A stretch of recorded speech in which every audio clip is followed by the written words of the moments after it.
तो hello friends, welcome back to another new video. तो इस वीडियो में आपको डिटेल में बताने वाला हूँ कि एमसीए के एडमिशन प्रोसेस के लिए एंड कैप राउंड के प्रोसेस के लिए आपको कौन से जो इंपॉर्टेंट डॉक्यूमेंट्स है वो लगेंगे। साथ ही में कुछ डॉक्यूमेंट की एक स्पेसिफिक वैलिडिटी भी जो है वो रहना चाहिए। तो कब तक आपके डॉक्यूमेंट्स वैलिड रहना चाहिए वो भी हम इस वीडियो में डिटेल में देखेंगे।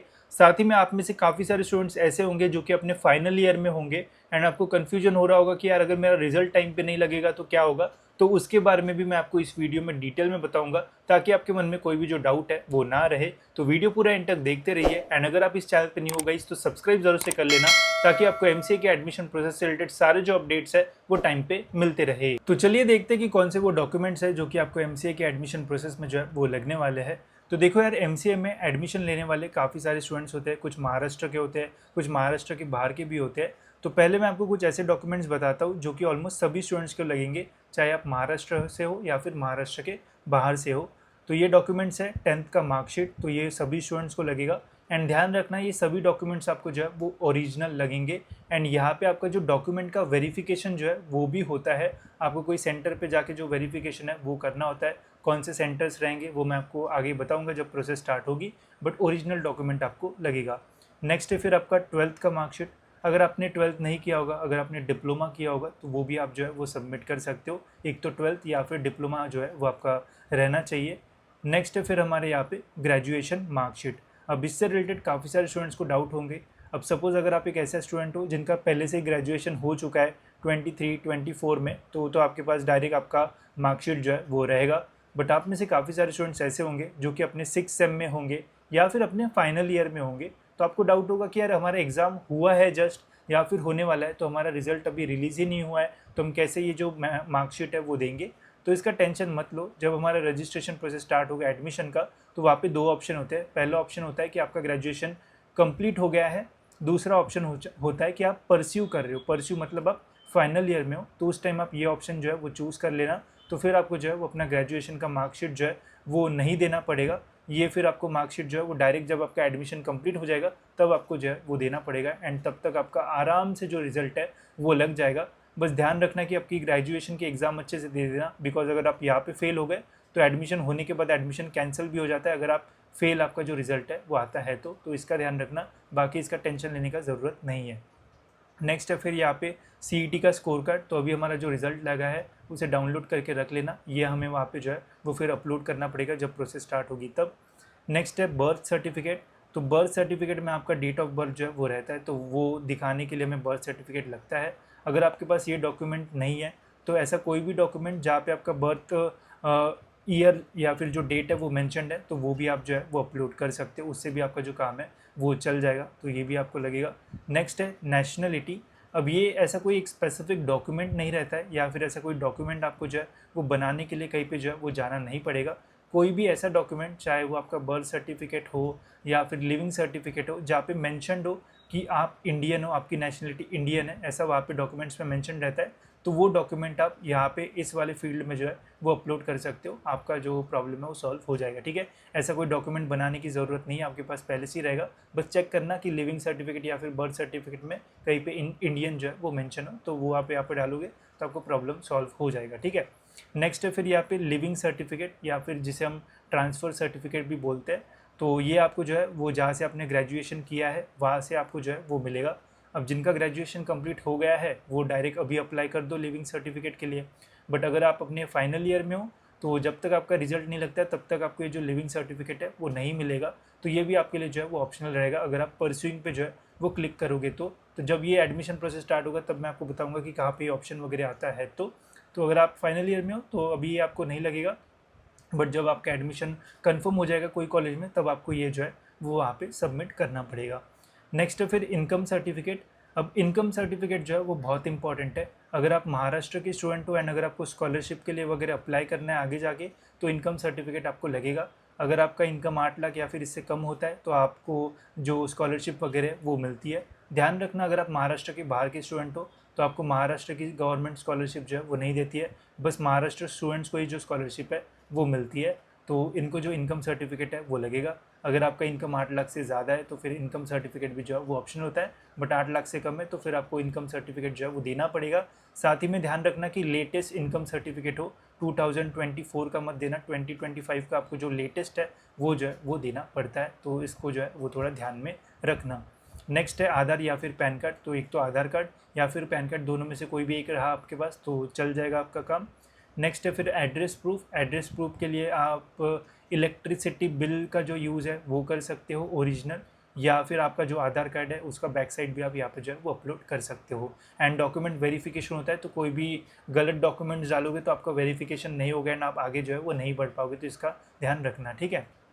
फिर हमारी पासपोर्ट साइज़ फ़ोटो, तो एक अच्छी सी नई फ़ोटो जो है वो निकाल लेना, बिकॉज़ ये सेम फ़ोटो फिर जो है वो आपके आईडी कार्ड पे भी जो है वो आती है कॉलेज के, तो बकवास फ़ोटो डालोगे तो आपके आईडी कार्ड पे भी वैसी आएगी, तो ध्यान रखना अच्छी फ़ोटो एक खिंचा के रख देना, ठीक है। तो ये है गाइस वो कॉमन डॉक्यूमेंट जो कि ऑलमोस्ट सभी स्टूडेंट्स को लगेंगे, चाहे आप महाराष्ट्र से हो या फिर महाराष्ट्र के बाहर से हो, सभी को ऑलमोस्ट ये जो डॉक्यूमेंट्स है वो लगते हैं। अब बात करेंगे हम स्टूडेंट स्पेसिफिक डॉक्यूमेंट्स के बारे में, जैसे कुछ स्टूडेंट होंगे कैटेगरी के, माइनॉरिटी के, जिनको स्कॉलरशिप वगैरह चाहिए, तो कौन से डॉक्यूमेंट्स लगेंगे, चलिए अब वो डॉक्यूमेंट्स जो है वो हम देखते हैं। तो वीडियो में आगे बढ़ने से पहले फाइनली हमने एमसीए एडमिशन प्रोसेस की जो पर्सनल काउंसलिंग प्रोसेस है वो अब स्टार्ट कर दी है। इस प्रोसेस में मैं स्टूडेंट्स को डिटेल में जो है वो गाइड करता हूँ एमसीए एडमिशन्स के लिए, राइट फ्रॉम एमसीए के रजिस्ट्रेशन से लेके तो आपका एडमिशन होने तक सारी चीज़ें कैसे होगी, क्या आपको करना पड़ेगा, छोटी से छोटी चीज़ से बड़ी सी बड़ी चीज़, सब कुछ मैं इसमें जो है वो हर साल की तरह जो है वो इस साल भी जो है वो कवर करूँगा। साथ ही में आपके परसेंटाइल के बेसिस पे आपको कौन सा कॉलेज मिलेगा उसकी भी जो लिस्ट है वो भी हम आपको यहाँ पे जो है वो बना के देंगे। इसके अलावा एडिशनली हमने इस साल यहाँ पे कॉलेजेस के इन्फॉर्मेशन के लिए ये डिटेल पीडीएफ्स भी यहाँ पे जो है वो अपलोड करना शुरू कर दिया है। जैसे ये एक एसपीआईटी कॉलेज है मुंबई का, जो कि बहुत अच्छा कॉलेज है एमसीए के लिए, तो इस कॉलेज से रिलेटेड जितनी भी इन्फॉर्मेशन है सारी इन्फॉर्मेशन आपको इस पीडीएफ में मिलेगी। जैसे ओवरव्यू, कहाँ पे ये कॉलेज लोकेटेड है, ऑटोनॉमस है नहीं है, कौन सी यूनिवर्सिटी से एफिलेटेड है, कितना बड़ा कैंपस है, कनेक्टिविटी नियर बाय, कहाँ पे ये लोकेटेड है, कैसे आप ट्रैवल कर सकते हो, एमसीए की कितनी सीट्स यहाँ पे है, मैनेजमेंट कोटा है नहीं है, कैसे आप एडमिशन ले सकते हो, फीस स्ट्रक्चर इसका कितना है, कैप राउंड 1 के cut offs, all India cut offs कितना जाता है, प्लेसमेंट्स कैसे है, डिटेल प्लेसमेंट स्टेटिस्टिक्स एंड जितनी भी इंफॉर्मेशन नीडेड होती है, हॉस्टल है नहीं है, सब कुछ आपको इन पीडीएफ में जो है वो मिल जाएगा। एंड एडमिशन प्रोसेस स्टार्ट होते तक जितने भी मैक्सिमम अच्छे अच्छे कॉलेजेस है सभी के आपको जो पीडीएफ्स है वो इस बैच में जो है वो देखने को मिल जाएंगे, जिससे आपको कॉलेजेस के इन्फॉर्मेशन निकालना भी जो है वो ईजी होगा। एंड ये सारी इन्फॉर्मेशन हम जो है वो कॉलेज के वेबसाइट से लेते हैं, ताकि कोई भी थर्ड पार्टी वेबसाइट के जो हाई एकदम पैकेज दिखाते जो कि मिलते भी नहीं है, वो गलत फैमिली भी आपकी जो है वो दूर हो, एकदम प्रॉपर इन्फॉर्मेशन आपको मिले, तो ये भी आपको यहाँ पे जो है वो मिलेगा। साथ ही में जून के स्टार्टिंग में मैं यहाँ पे लाइव सेशंस लेना भी जो है वो शुरू करूँगा, जहाँ पे मैं आपको काफ़ी सारी इंपॉर्टेंट चीज़ें जो है वो समझाऊंगा, जैसे माइनॉरिटी कोटा क्या होता है, कैसे आपको वहाँ पे कम परसेंटाइल में अच्छा कॉलेज जो है वो मिल सकता है, ईडब्ल्यूएस से कैसे आपको स्कॉलरशिप मिल सकती है, गर्ल्स के लिए कैसे फ्री एजुकेशन का आप उसका जो यूज़ है वो कर सकते हो, एंड जितने भी इंपॉर्टेंट चीज़ है सब कुछ आपको यहाँ पे जो है वो मिलेगा, जिससे आपको एडमिशन के लिए कोई भी जो टेंशन है वो लेना नहीं पड़ेगा। जैसे मैं गाइड करूंगा अगर वैसे आप जाओगे तो आपको आराम से कैप राउंड 1 में कॉलेज मिलेगा, एंड कैप 2 एंड कैप 3 में और बेटर कॉलेज के लिए जो है वो हम जा पाएंगे। तो इसके लिंक डिस्क्रिप्शन में, वहाँ से आप सारी चीज़ें देख सकते हो, एंड अगर आपको सही लगता है तो आप इसमें जो है वो एनरोल करके अपना एडमिशन प्रोसेस जो है वो सिंपल बना सकते हो। तो ये इंपॉर्टेंट डॉक्यूमेंट्स में सबसे पहले हमारा डोमेसियल सर्टिफिकेट। तो डोमेसियल सर्टिफिकेट जो है वो बस महाराष्ट्र के स्टूडेंट्स को ही जो है वो लगता है, आउट ऑफ महाराष्ट्र को जो ये डॉक्यूमेंट्स है वो नहीं लगते हैं। अब ये डोमेसियल सर्टिफिकेट भी जो है वो ऑप्शनल रहता है, कुछ के लिए कंपलसरी रहता है। अब इससे होता क्या है कि इससे ये समझ में आता है कि आप महाराष्ट्र के स्टूडेंट हो या फिर नहीं, ठीक है।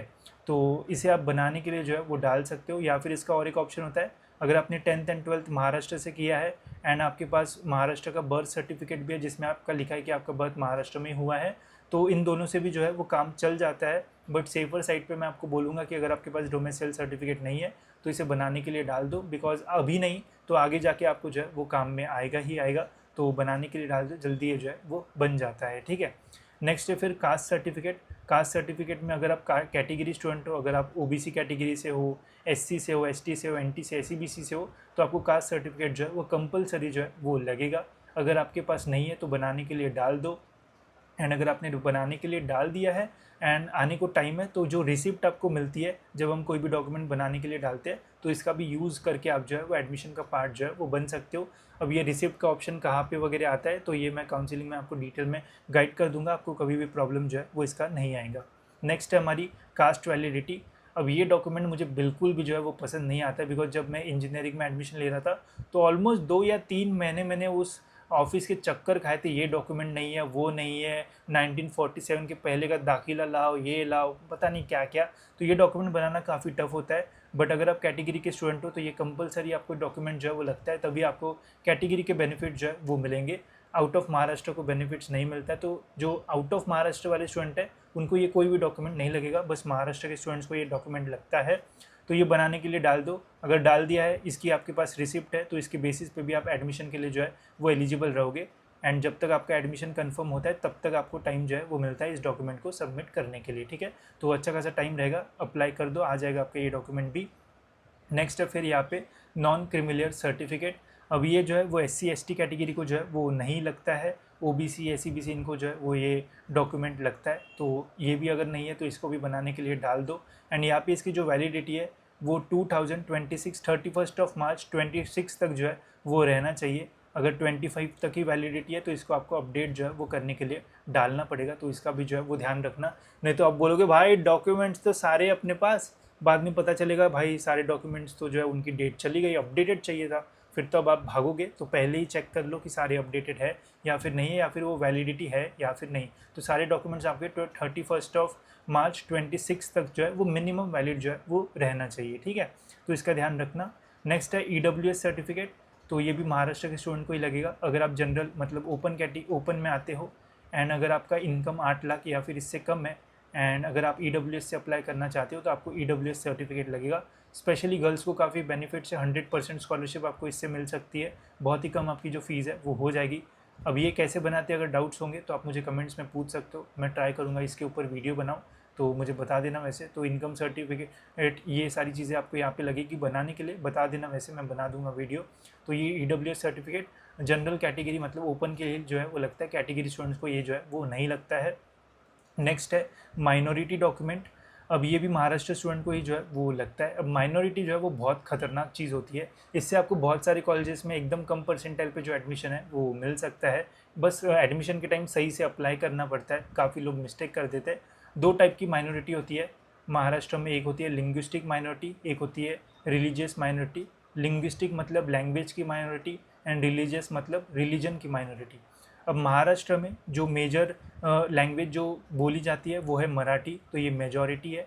एंड माइनॉरिटी में आती है हिंदी, इंग्लिश या फिर मराठी के अलावा और कोई लैंग्वेज। तो मराठी के अलावा और कोई अगर आपकी लैंग्वेज मदर टंग है तो आप लिंग्विस्टिक माइनॉरिटी के लिए जो है वो एलिजिबल रहोगे। वही महाराष्ट्र में जो मेजॉरिटी रिलीजन है वो है हिंदू। तो हिंदू के अलावा अगर आपका और कोई रिलीजन है जैसे मुस्लिम या फिर क्रिश्चियन या फिर सिंधी या फिर और कोई, तो फिर आप रिलीजियस माइनॉरिटी के लिए भी जो है वो अप्लाई कर सकते हो। इसके लिए एक तो आप माइनॉरिटी का डॉक्यूमेंट दे सकते हो या फिर ऐसा कोई डॉक्यूमेंट जहाँ पे अगर आपकी माइनॉरिटी मेंशन है तो वो भी आप जो है वो सबमिट कर सकते हो। इससे आपको आगे जाके जो बेनिफिट्स है वो होंगे। वो क्या बेनिफिट्स है जब एडमिशन प्रोसेस स्टार्ट होगी तब मैं आपको जो है वो बता दूंगा। तो ये भी बस जिनकी माइनॉरिटी है उनको ही जो है वो लगेगा। फिर है PWD सर्टिफिकेट। अगर आपको कोई डिसेबिलिटी वगैरह है तो ही आपको लगेगा, अगर नहीं है तो बढ़िया बात है, आपको ये नहीं लगेगा। नेक्स्ट है गैप सर्टिफिकेट। अब इसके लिए काफ़ी सारे स्टूडेंट मतलब कन्फ्यूज होते हैं। तो देखो गैप सर्टिफिकेट ऐसा डॉक्यूमेंट है, अगर आपके एजुकेशन में गैप है तो ही आपको ये जो है वो लगेगा। सपोज़ अगर आपने 12th किया, फिर 1 साल आपने कोई एजुकेशन ही नहीं किया, फिर उसके बाद ग्रेजुएशन में एडमिशन लिया एंड ये एक गैप रही 1 साल की, तो इसके दिखाने के लिए आपको एक गैप सर्टिफिकेट जो है वो बनाना पड़ता है। सिंपल है, आप कोई भी नोटरी या फिर डॉक्यूमेंट जहाँ बनते हैं वहाँ पे जा सकते हो।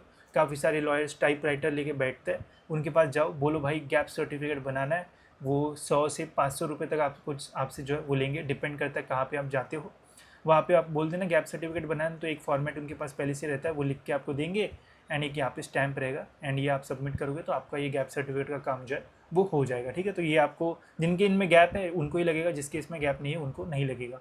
फिर है ये एफिडेविट, तो ये एक्स्ट्रा है। अगर आप एक ऐसे स्टूडेंट हो जिनके मार्कशीट में स्पेलिंग मिस्टेक है या फिर डॉक्यूमेंट में स्पेलिंग मिस्टेक है तो ही आपको ये जो एफिडेविट है वो लगेगा।